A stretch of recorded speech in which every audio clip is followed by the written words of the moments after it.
Quand quelqu'un que vous aimez meurt, vous vous demandez probablement « Où est-il maintenant? Que ressent-il?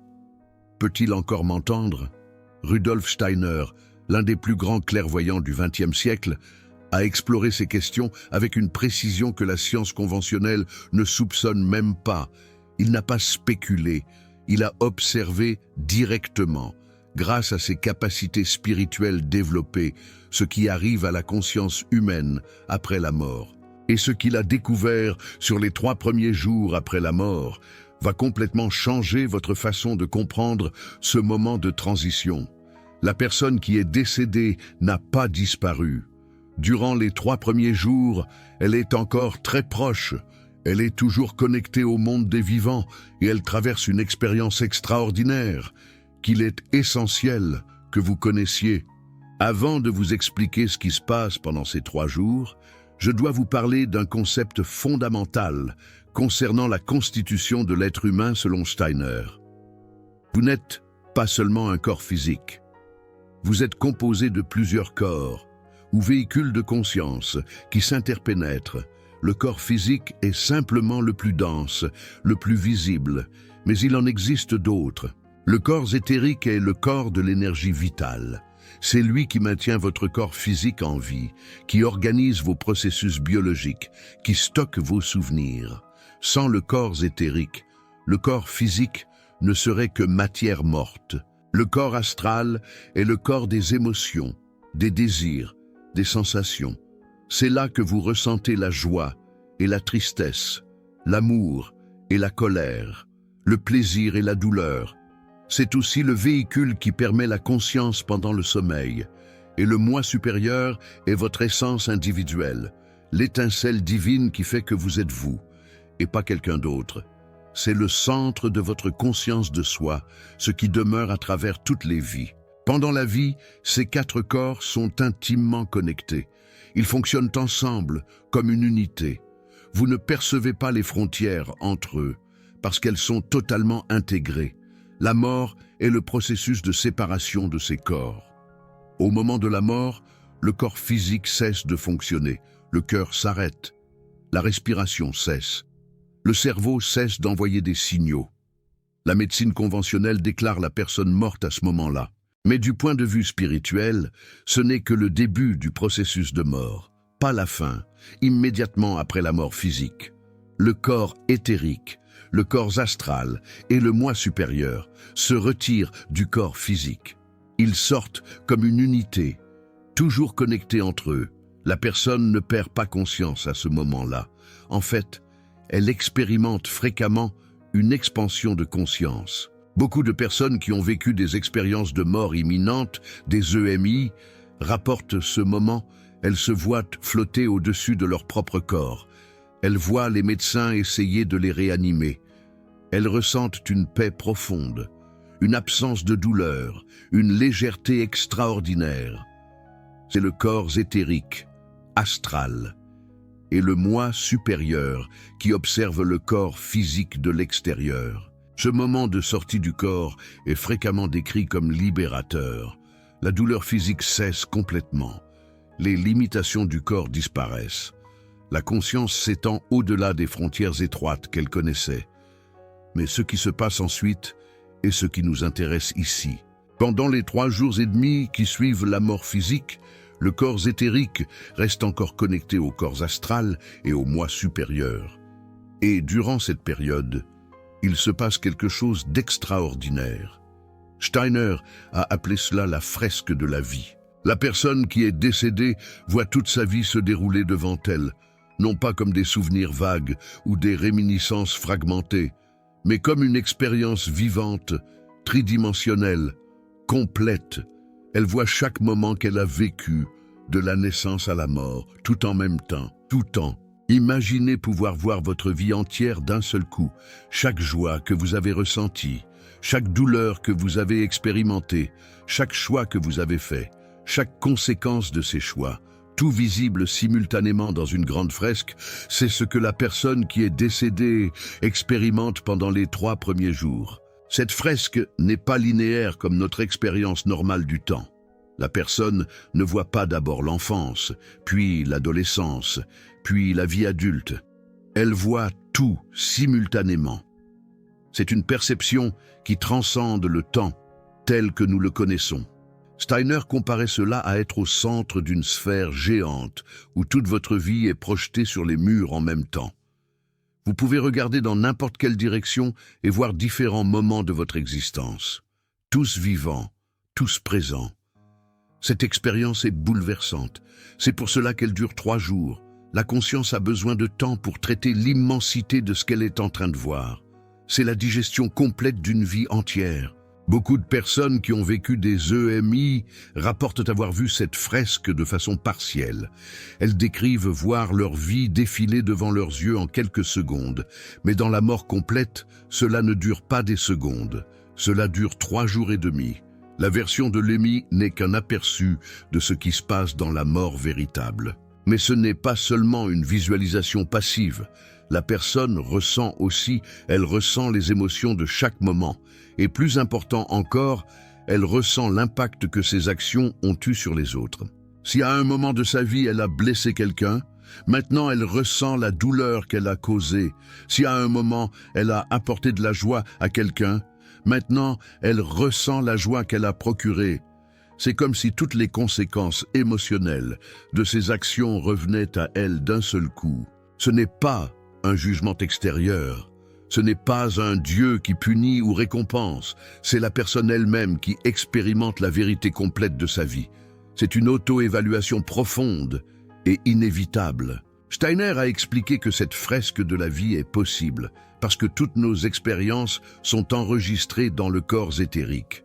Le corps éthérique est comme un livre qui contient tout ce que nous avons vécu. Lorsque nous sommes vivants, nous ne parvenons pas à lire ce livre parce que nous sommes trop occupés à vivre. Mais après la mort, quand le corps éthérique s'étend et se libère des limitations du corps physique, tout devient accessible. Ce processus dure environ 3 jours et demi. Cela peut varier un peu d'une personne à l'autre, mais c'est le temps moyen que Steiner a observé. Durant ces 3 jours, la personne qui est décédée est encore très connectée au monde physique. Elle peut percevoir ce qui se passe autour de son corps. Elle peut ressentir les émotions des personnes qui sont en deuil. Elle peut entendre, d'une certaine façon, ce qui est dit. C'est pour cela que tant de traditions spirituelles à travers le monde maintiennent des veillées de 3 jours après la mort. Les peuples anciens savaient intuitivement que la personne était encore là, qu'elle avait encore besoin de soins, qu'elle était encore en processus de transition. Les Juifs ont la tradition de ne pas enterrer immédiatement et de faire veiller auprès du corps.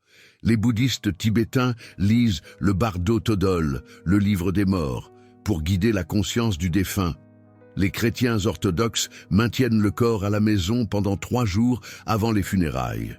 Les hindous attendaient traditionnellement 3 jours avant la crémation. Les peuples natifs américains de diverses tribus maintenaient des veillées de 3 jours. Les anciens Égyptiens avaient des rituels très précis pour les 3 premiers jours qui suivaient la mort. Il est impressionnant de constater que des cultures qui n'ont jamais eu de contact entre elles en soient venues aux mêmes pratiques.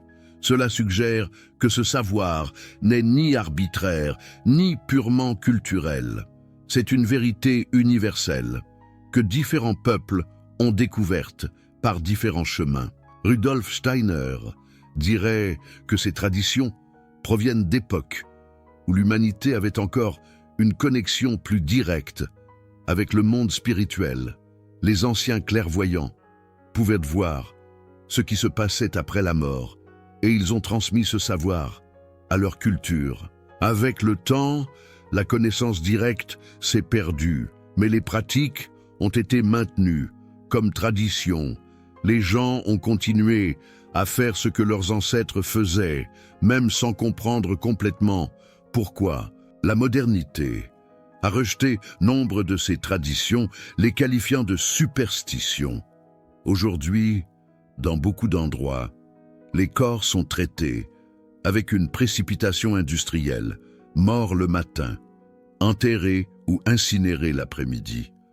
Pas de temps pour l'éveiller, pas de place pour le sacré.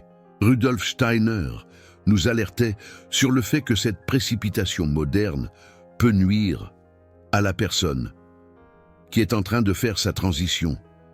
Ce n'est pas qu'elle ne va pas réussir à partir, elle va partir, mais le processus peut être plus confus, plus perturbé. Ces traditions ne sont pas des superstitions vides, ce sont des connaissances spirituelles préservées au fil des millénaires. Ce que vous faites pendant ces 3 jours importe énormément pour la personne qui est décédée. Rudolf Steiner était très clair à ce sujet. L'environnement émotionnel autour du corps affecte directement l'expérience de la personne qui est en train de partir. Si les proches sont dans un désespoir total, hurlant, se lamentant de manière incontrôlée, cela perturbe le processus. La personne qui est en train de mourir est bombardée d'ondes d'angoisse qui rendent difficile sa concentration sur la fresque de la vie. C'est comme essayer de méditer dans un environnement de chaos total. Si les proches parviennent à maintenir une atmosphère de paix, d'amour serein, d'acceptation, cela aide immensement. La personne peut faire sa revue de vie dans un environnement de soutien amoureux. Cela ne signifie pas que vous ne pouvez pas pleurer ou ressentir de la tristesse. La tristesse est naturelle et appropriée.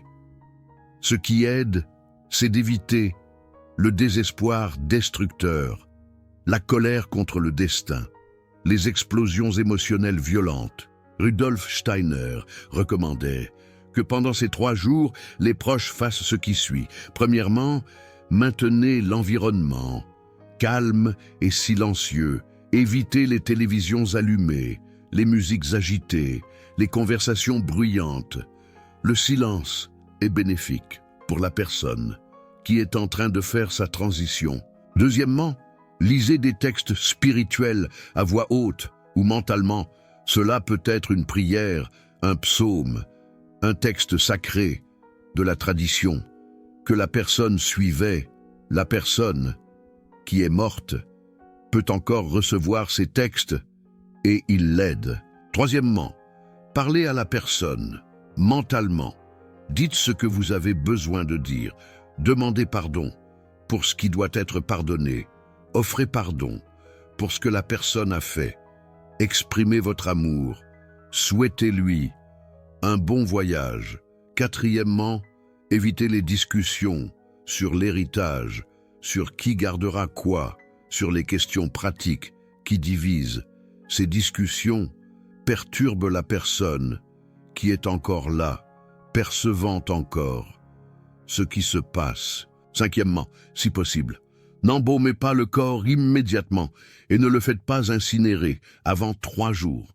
Le corps physique a encore une connexion résiduelle avec les autres corps. La crémation prématurée peut être perturbatrice. Sixièmement, allumez des bougies dans l'environnement où se trouve le corps. La lumière des bougies a une qualité spirituelle différente de la lumière électrique.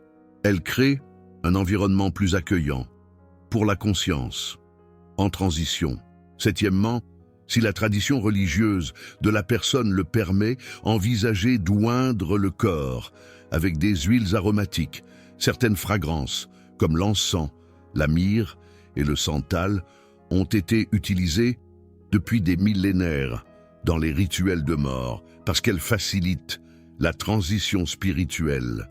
Huitièmement, maintenez une atmosphère d'amour, même après que le choc initial soit passé. Les jours 2 et 3 sont aussi importants que le premier. La tendance est que la famille commence à s'organiser pour des questions pratiques. Essayez de maintenir le focus spirituel, même en résolvant les besoins matériels. Neuvièmement, ayez confiance que la personne aimée va bien. La peur et l'inquiétude excessive des vivants peuvent peser sur la conscience de celui qui est parti. Elle perçoit vos émotions. Si vous êtes en paix, cela l'aide. à rester en paix. Aussi, bien sûr, il n'est pas toujours possible de suivre toutes ces recommandations. Les circonstances varient, les hôpitaux ont des règles, les familles ont des dynamiques compliquées. Faites ce que vous pouvez dans vos possibilités. Maintenant, je vais vous expliquer ce qui se passe après ces 3 jours. Après environ 3 jours et demi, le corps éthérique commence à se dissoudre. Il se sépare du corps astral et du moi supérieur et se disperse graduellement dans l'éther cosmique. Mais il ne se dissout pas complètement. Un extrait du corps éthérique, contenant l'essence distillée de toutes les expériences de la vie, reste connecté au moi supérieur. Cet extrait est comme un résumé concentré de tout ce que la personne a vécu et appris. Il accompagnera le moi supérieur dans ses journées futures. Avec la dissolution du corps éthérique, la fresque de la vie se termine. La personne voit maintenant sa vie, non pas comme une expérience simultanée complète, mais comme une mémoire condensée. La revue est terminée. À partir de ce moment, la conscience entre dans une nouvelle phase. Le corps astral et le moi supérieur suivent ensemble vers ce que Rudolf Steiner appelait le monde des âmes ou Kamaloka. Mais avant de parler du Kamaloka, je dois expliquer quelque chose d'important qui se passe au moment exact où la fresque de la vie se termine. Quand le corps éthérique se dissout et que la revue de la vie se complète, la personne qui est morte ressent une sorte de seconde naissance. C'est comme si elle naissait à nouveau, mais maintenant, non pas pour le monde physique, mais pour le monde spirituel. Ce moment est décrit par Rudolf Steiner comme un éveil. Pendant les 3 jours de la fresque, la conscience était dans un état comparable à un rêve très vivide. Avec la fin de la fresque, elle s'éveille à une réalité plus large. Beaucoup de personnes qui meurent ressentent une profonde gratitude. À ce moment-là, elles voient la vie qu'elles ont eue dans sa totalité et malgré toutes les difficultés, reconnaissent la valeur de cette expérience. Elles voient comment chaque défi a été une opportunité de croissance. Elles voient comment chaque relation, même les difficiles, a apporté des apprentissages. Ce moment de gratitude est très important pour ce qui vient après. La personne qui entre dans le Kamaloka avec gratitude aura une expérience différente de celle qui entre avec ressentiment ou regret. Kamaloka est un terme que Rudolf Steiner a emprunté à la tradition théosophique. Il signifie littéralement « lieu des désirs ». C'est une région du monde spirituel où la personne passe par un processus de purification de ses désirs et de ses émotions liées au monde physique. Dans le Kamaloka, la personne expérimente en rétrospective toutes les situations de la vie, mais maintenant en ressentant ce que les autres ont ressenti. Si elle a été cruelle envers quelqu'un, maintenant, elle ressent la cruauté du point de vue de la victime. Si elle a été généreuse, elle ressent la gratitude du point de vue de celui qui a reçu. Steiner, figure d'autorité dans ce domaine, a décrit ce processus avec des détails fascinants. La personne revit sa vie de derrière en avant, commençant par le moment de la mort et remontant jusqu'à la naissance. Chaque jour de la vie est revécu en termes émotionnels, mais du point de vue inversé. Si un jour, vous avez dit des mots durs à quelqu'un, dans le Kamaloka, vous sentez comme ces mots ont été reçus.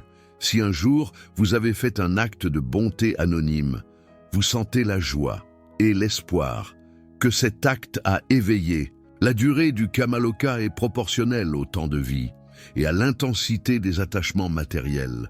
Une personne qui a vécu 80 ans avec beaucoup d'attachements peut passer 25 à 30 ans dans le Kamaloka. Une personne qui a vécu de façon plus détachée peut passer moins de temps. Durant le Kamaloka, la personne se libère graduellement de ses désirs impossibles à satisfaire. Par exemple, si elle était très attachée à la nourriture, elle va ressentir une faim qui ne peut pas être satisfaite parce qu'elle n'a plus de corps physique. Ce désir insatisfait éventuellement se dissout, la libérant. Ce n'est pas une punition, c'est une purification naturelle. C'est le moi supérieur, se libérant de tout ce qui le retenait à l'existence physique, pour pouvoir ascender à des plans supérieurs.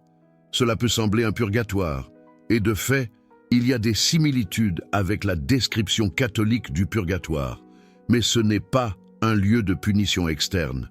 C'est un processus d'autoconnaissance et de purification qui arrive naturellement. Le temps dans le Kamaloka varie beaucoup de personne à personne. Rudolf Steiner a dit qu'en moyenne, cela correspond à environ un tiers de la durée de la vie terrestre. Une personne qui a vécu 60 ans passerait environ 20 ans dans le Kamaloka, mais cela varie, dépendant de combien d'attachement au monde matériel la personne avait. Après le Kamaloka, la conscience ascend à des régions de plus en plus élevées du monde spirituel. Elle passe par des sphères planétaires, par des expériences d'expansion et de transformation qui la préparent pour une éventuelle réincarnation. Mais cela est déjà au-delà de la portée de cette vidéo. Ce que je veux que vous compreniez maintenant, c'est l'importance cruciale des 3 premiers jours. Si vous avez perdu quelqu'un récemment, il se peut que ces 3 jours soient déjà passés. Ne vous inquiétez pas. Vous pouvez encore aider, même après les 3 jours, même après des mois ou des années. Vous pouvez encore envoyer amour, lumière et prière pour la personne qui est partie.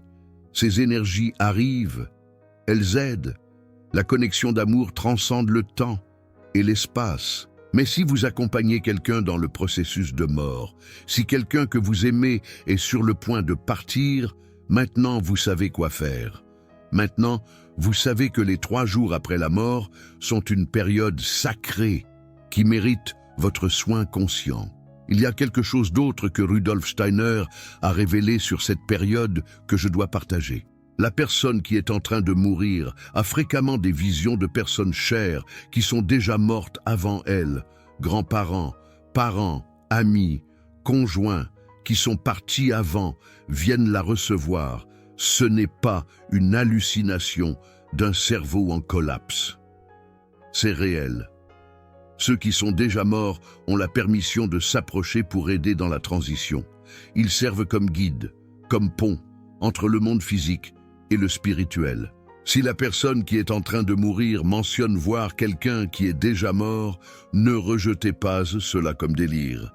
C'est probablement une perception généralement du monde spirituel qui est en train de s'ouvrir pour elle. Beaucoup d'infirmières de soins palliatifs rapportent ce phénomène. Des patients terminaux parlent fréquemment de visiteurs invisibles que seulement eux peuvent voir. Ils décrivent des personnes spécifiques, parfois des personnes que les familiaux ne savaient pas que le patient connaissait. Rudolf Steiner dirait que ces patients sont en train de commencer à voir le monde spirituel avant même de mourir complètement. Le voile est en train de devenir plus fin pour eux. Existe aussi la question des morts subites et traumatiques. Quand quelqu'un meurt de façon inattendue, dans un accident, par violence, par attaque cardiaque subite, le processus est différent. La personne n'a pas eu le temps de se préparer, n'était pas en train d'attendre de mourir. Dans ces situations, les 3 premiers jours peuvent être plus confus pour la personne qui est morte. Elle peut ne pas comprendre immédiatement ce qu'il s'est passé, peut être désorientée, cherchant à retourner au corps, essayant de continuer les activités qu'elle était en train de faire. Dans ces cas, l'aide des vivants est encore plus importante. Parler avec la personne mentalement, expliquer ce qu'il s'est passé, l'orienter pour qu'elle accepte la transition peut faire une différence énorme. Les anges qui travaillent avec les morts ont plus de difficultés à aider quand la mort a été très subite. La conscience de la personne est agitée, désorientée, parfois dans la négation. Elle n'arrive pas à recevoir l'orientation angélique parce qu'elle est trop focalisée en essayant de retourner au corps ou continuer sa vie physique. Rudolf Steiner mentionnait que les soldats morts en bataille passent fréquemment par ce type de confusion. Ils sont morts au milieu de l'action, avec l'adrénaline haute, focalisés dans la survie. Soudainement, ils sont hors du corps. Mais la mentalité est encore en mode de bataille. La Première et Seconde Guerre mondiale ont créé un immense nombre de consciences dans des états confus. Rudolf Steiner, qui est mort en 1925, a beaucoup parlé sur les morts de la Première Guerre et la nécessité de les aider à travers des prières et des pensées de lumière. Même aujourd'hui, décennies après, il existe des consciences qui n'ont pas encore complété leur transition adéquatement. Elles sont restées piégées dans des états intermédiaires, pas exactement dans le plan physique, mais aussi pas complètement dans le monde spirituel. Ces consciences ont besoin d'aide. Rudolf Steiner mentionnait que dans des cas de mort très subites et traumatiques, spécialement si la personne était très matérialiste et ne croyait pas en la vie après la mort, il peut y avoir une période de confusion dans laquelle la conscience ne perçoit pas qu'elle est morte. Ces cas sont rares, mais arrivent. Si vous avez perdu quelqu'un de façon subite, considérez parler avec cette personne mentalement dans les jours suivants. Dites clairement qu'elle est morte. Dites que tout va bien. Dites qu'elle peut suivre en avant. Dites que vous l'aimez et la libérer pour la prochaine étape de la journée. Cela peut sembler étrange, mais peut aider plus que vous imaginez. Maintenant, je veux parler sur un aspect délicat, la crémation. La crémation détruit rapidement le corps physique. Rudolf Steiner n'était pas complètement contre la crémation, mais alertait qu'elle devrait préférentiellement être faite après les 3 jours et demi. Quand le corps est incinéré avant cette période, la connexion entre les corps n'est pas encore complètement dissoute. La destruction violente du corps physique peut créer une perturbation dans la personne qui est en train de faire sa transition. Cela ne signifie pas que la crémation prématurée condamne quelqu'un. La conscience va suivre son chemin de toute façon, mais cela peut rendre le processus plus difficile, plus confus. Si vous avez besoin de prendre des décisions sur la crémation pour quelqu'un qui est mort, considérez attendre au moins 3 jours si les circonstances permettent. Si ce n'est pas possible, ne vous torturez pas avec la culpabilité. Faites le meilleur que vous pouvez dans les circonstances. Il y a aussi la question de la donation d'organes. Le don d'organes est un acte de générosité qui peut sauver beaucoup de vies.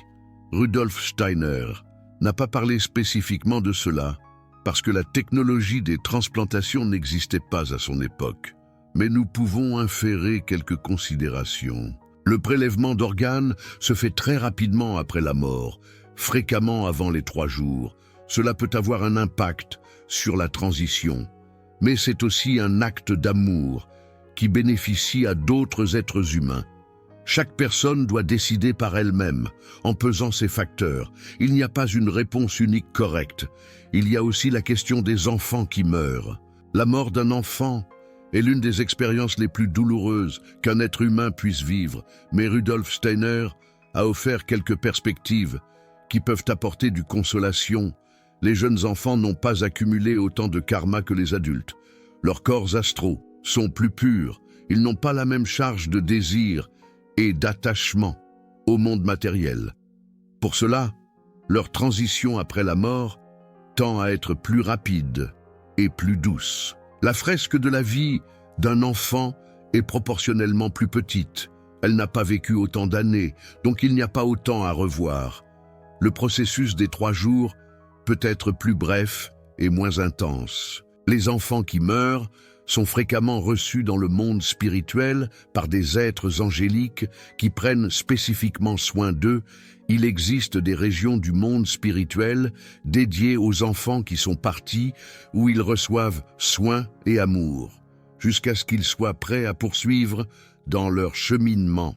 Rudolf Steiner a aussi dit que les enfants qui meurent jeunes réincarnent fréquemment plus rapidement que les adultes.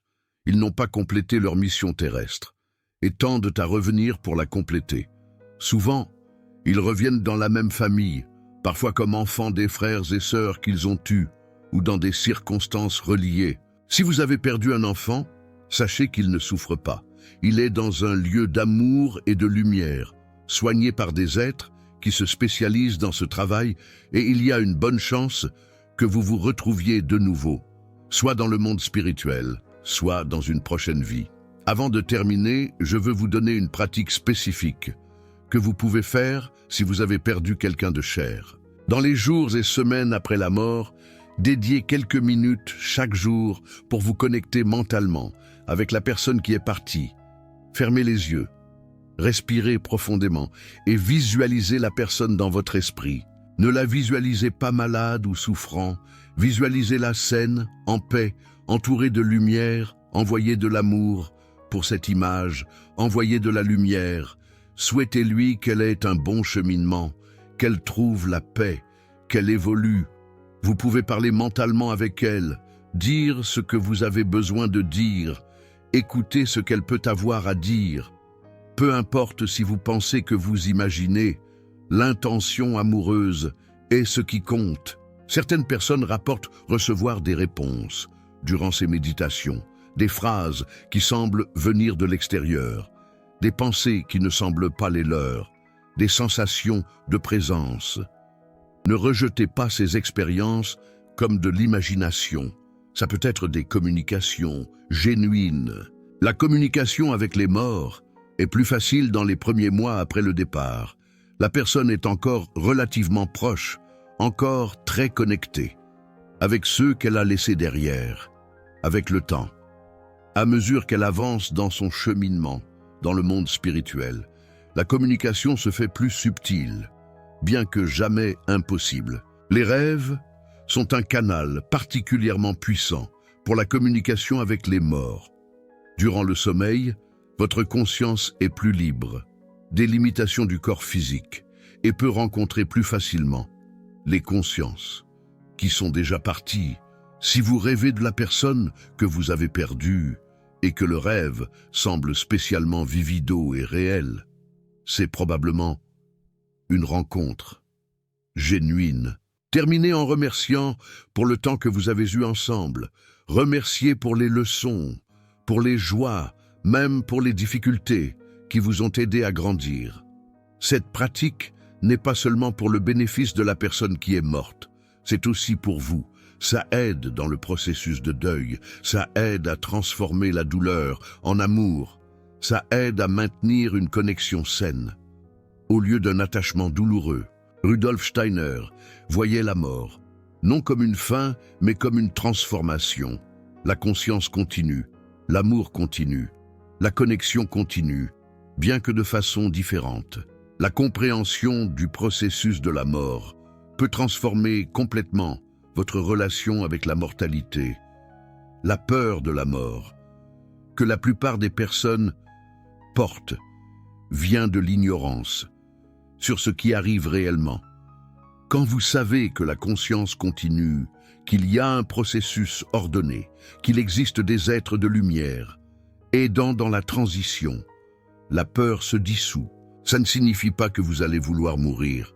La vie physique a sa valeur et son propos, mais ça signifie que vous pouvez vivre avec moins d'anxiété, sachant que la mort n'est pas un abîme d'obscurité, mais une porte pour une nouvelle phase d'existence. Rudolf Steiner encourageait les gens à penser à la mort régulièrement, non de façon morbide, mais de façon contemplative. Il disait que méditer sur la mort nous aide à vivre mieux. Quand nous rappelons que notre temps ici est limité, nous arrêtons de le gaspiller avec des trivialités. Nous nous concentrons sur ce qui importe réellement. La personne que vous avez perdue comprend maintenant cela, d'une façon que nous ne pouvons pas encore comprendre complètement.